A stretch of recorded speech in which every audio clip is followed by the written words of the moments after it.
They weren't living without water. They were living in one of the wettest regions in North America, a place that takes 40 to 80 inches of rain a year, with springs breaking out of nearly every hillside and creeks running down nearly every hollow. There is water everywhere in these mountains. There always has been. What they were living without was a pipe. And that one missing thing reorganized the entire day, decided where the house was built, determined who in the family did which work, and set a ceiling on how clean anyone could be. Here is the number that makes it real. A gallon of water weighs a little over 8 pounds.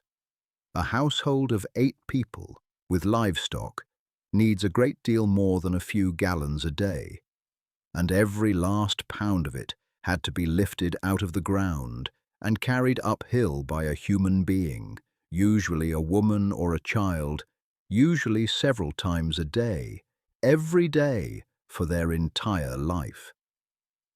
That is the work this video is about. But this is not the danger this video is about. Because the thing that actually killed people in these households was not the carrying, and it was not thirst. It was sitting about 50 yards from the kitchen door. Everyone could see it. Nobody could have explained what was wrong with it, because for most of this century, nobody on earth could have. We get there. First, finding water at all. Start with something that sounds obvious and isn't. The house did not choose the water. The water chose the house. Modern people cite a home for the view, the road, the flat ground. A mountain family cited a home for the spring. Everything else, the slope, the aspect, the distance to a road, whether the ground was any good for corn, came second, because the one thing you absolutely can't do is carry water a quarter-mile uphill twice a day for 40 years. A good spring was a piece of property so valuable it appears in deeds, in lawsuits, and in the reasons families stayed on marginal land for generations. Find the spring on an abandoned home site today, and you have usually found why somebody built there in the first place. The best case was a spring higher than the house. That lets you run the water to you. Families cut troughs from split logs, hollowed out with an adze, and channeled spring water down the slope into the yard, or in the luckiest houses straight into the kitchen. No pump, no power, nothing to break. Just gravity working for free, forever. Where the ground cooperated, a family effectively had running water in 1850, and their neighbour half a mile away, on the wrong side of a ridge, had nothing of the kind. Where there was no usable spring, you dug. And a hand-dug well is one of the most dangerous jobs in 19th century rural life. A man goes down into a hole barely wide enough to swing a pick, and someone above hauls up bucket after bucket of spoil on a rope, sometimes for weeks, sometimes for months, through rock. The walls have to be shored and the shoring watched because the ground shifts. And there is the other danger, the one people forget: bad air. Carbon dioxide and other gases collect in the bottom of a deep shaft, and they are invisible and odorless, and a man can be unconscious before he knows anything is wrong. The old test was to lower a lit candle. If the flame went out, you did not go down. Which is exactly why the strangest practice in this chapter existed. Water switching, also called dowsing, divining, or switching. A man walks the ground holding a forked branch, peach, willow, dogwood, witch hazel, one fork in each hand, palms up. Where the stick twists down, he says, "Dig there." It is easy to laugh at, and controlled studies have consistently failed to show that dowsers outperform chance. So be straight about that. As a method of locating groundwater, the evidence does not support it, but understand why it endured anyway, because that part is not stupid at all. If you are about to spend 2 months of your life digging a 100-foot hole through rock by hand, with a real chance of being buried or asphyxiated, you want somebody to tell you where. The Witcher was not selling geology, he was selling a decision, and in a community with no maps, no well logs, and no geological survey, somebody had to make one.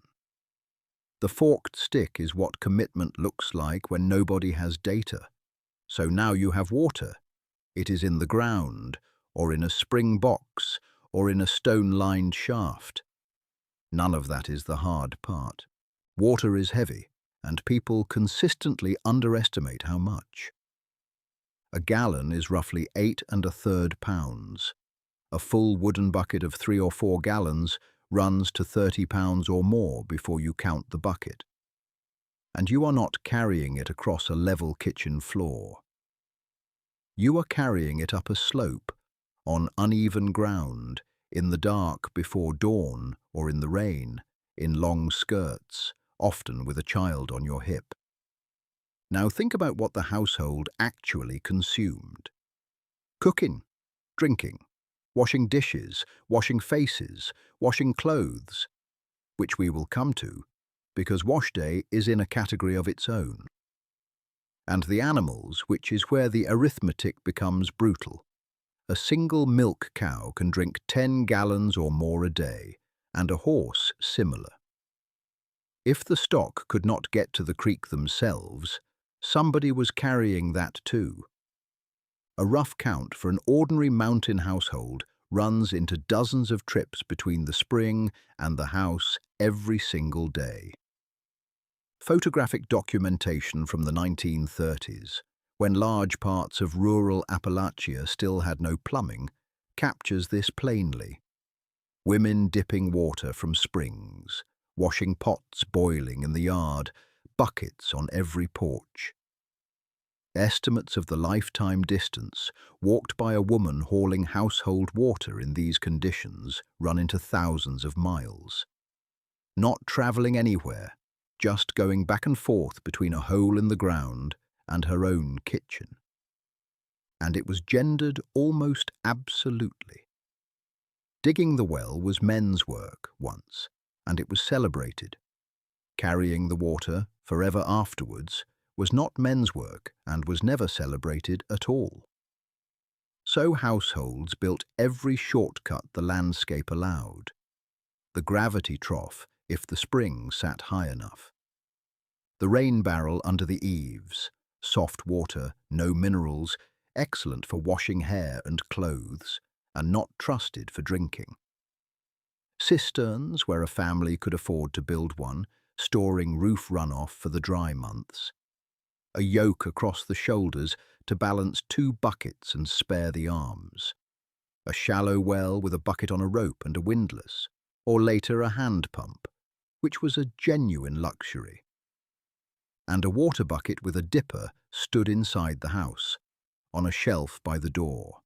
A gourd dipper in most houses, later tin. Everybody drank from it.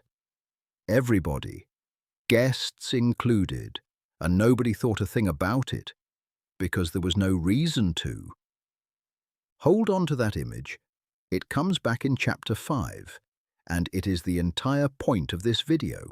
When every drop costs a walk, water stops being a resource and becomes a currency. And you can see the exchange rate in how it was used. There was a strict hierarchy, and everybody in the house knew it without being told. Drinking water first, fresh, from the spring or the well. Cooking water next. Washing water after that. And then the same water, used again. Dishwater to the hogs. Rinse water onto the garden. Wash water onto the floor. Nothing clean was used for a dirty job if a dirty option existed. Children were sent to the spring for drinking water specifically, and sent to the creek or the rain barrel for everything else. And confusing the two was the kind of mistake you made once. Wash day was the great weekly event, and it was genuinely punishing. A fire built in the yard under a cast-iron kettle. Water hauled and heated, many buckets. Clothes boiled, lifted with a wooden battling stick, scrubbed on a board or beaten on a flat rock, rinsed in a second tub, wrung by hand, hung out. It consumed a full day and an enormous volume of water, and it was such a fixed feature of the week that Monday became wash day across most of rural America simply by convention. The soap was made at home, and it is a small piece of chemistry worth appreciating. Wood ash from the fireplace was packed into a hopper and water poured through it, leaching out potassium hydroxide. Lye. Test its strength by floating an egg or a potato, or by whether it would eat a feather. Then boil that lye with saved fat and grease, stirring for hours, until it saponified into a soft brown soap that would take skin off if you were careless. Nobody in that yard had heard of saponification. Everybody could do it. Bathing was rationed hardest of all, because heating a tub of water was expensive in both fuel and carrying. The Saturday night bath is a real practice and not a joke. A tub by the fire, filled once, and the family going through it in order. In cold months, for most people, most of the year, personal washing meant a basin and a cloth, not immersion. And the coldest, cleanest water on the property was reserved for something other than people.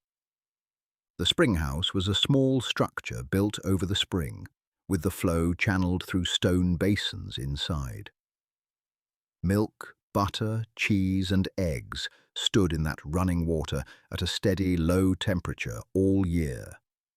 It was refrigeration, running on nothing, requiring no maintenance and no fuel. In practical terms, the household's best water source was doing double duty as its only appliance. And the temperature it held, somewhere near the mid-50s Fahrenheit, is genuinely cool enough to keep milk sweet for days. All of which functions beautifully, right up until the water stops. Two things can go wrong, and they arrive at opposite ends of the year. Drought. A spring that has run for 50 years is not guaranteed to run this August. Shallow wells drop first.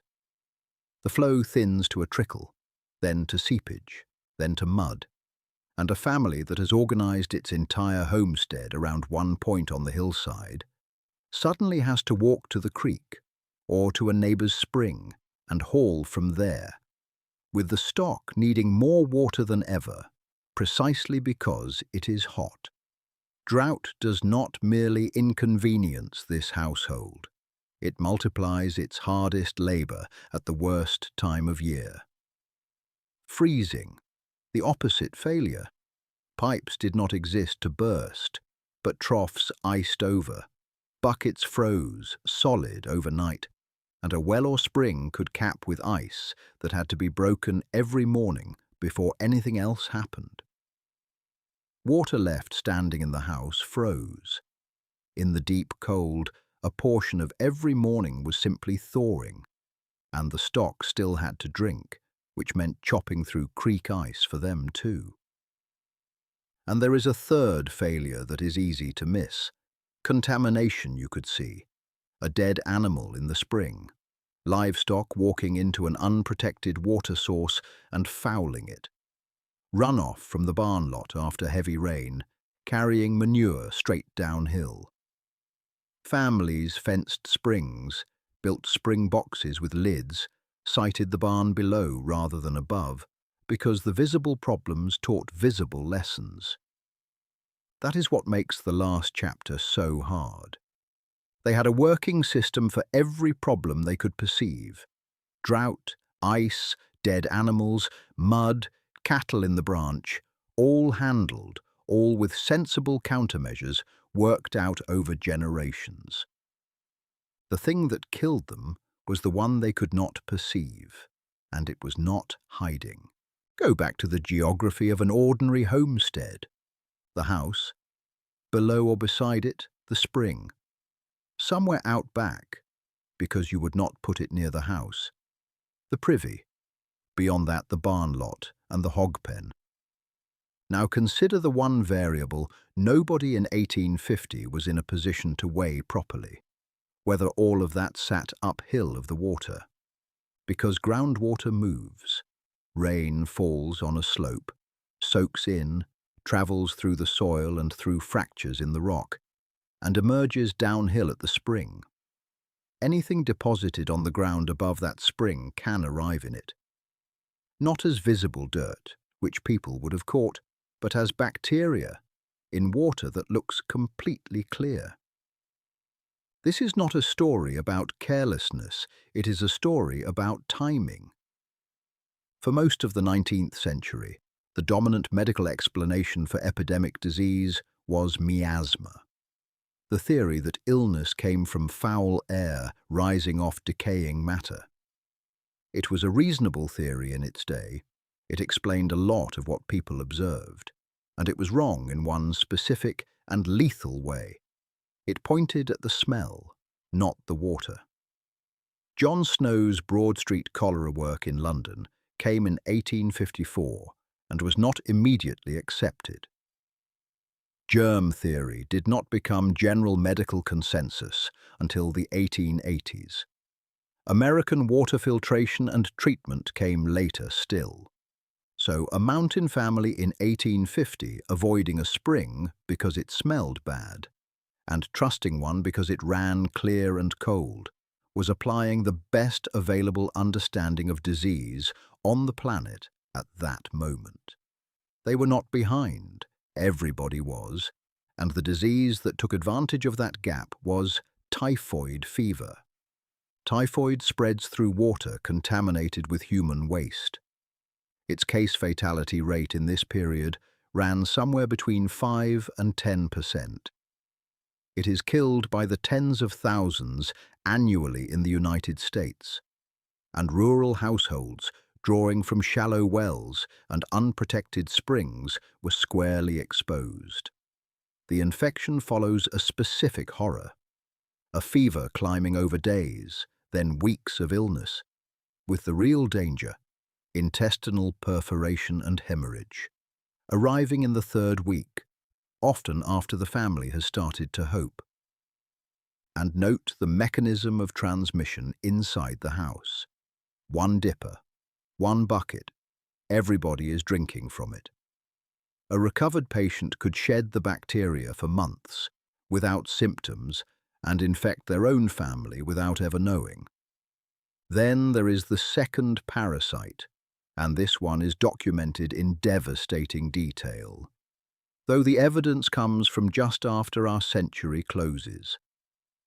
In 1902, the zoologist Charles Wardell Stiles identified the American hookworm, Nacata americanus, and traced its route. Eggs in human waste, larvae in warm, damp soil, entering the body through the soles of bare feet.